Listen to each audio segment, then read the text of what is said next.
Already চারিপাশে অবস্থা খুব খারাপ। ভাইয়া পটটা একটু ক্লিয়ার রাখতে হবে।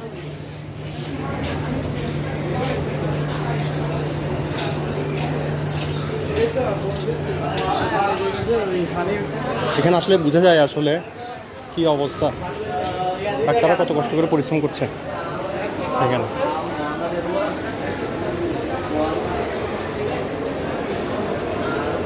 আমাদের এক ছোটো ভাইয়ের আত্মীয় ইয়াতে আছে, তো আমাদের এক ছোটো ভাইয়ের আত্মীয় আইসিইউর জন্য চেষ্টা করতেছে, ওনার আইসিইউর জন্য আমরা চেষ্টা করতেছি অলরেডি। কিছু ডাক্তারদেরকে শুধু মানে নার্স হতে পারে, নার্সদেরকে দেখতে পাচ্ছি অলরেডি এখন।